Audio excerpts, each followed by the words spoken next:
In this video, I'm going to go over the use of these Klein tools, model number 11061. I'm going to use these to strip this wire. It's 14.2 marine grade. So first we'll cut a slice off here. Just simple.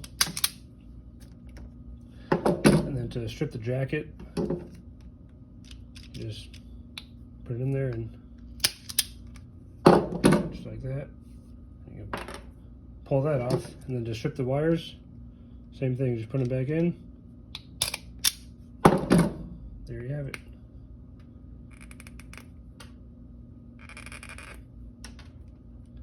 Simple, easy. I'd recommend it.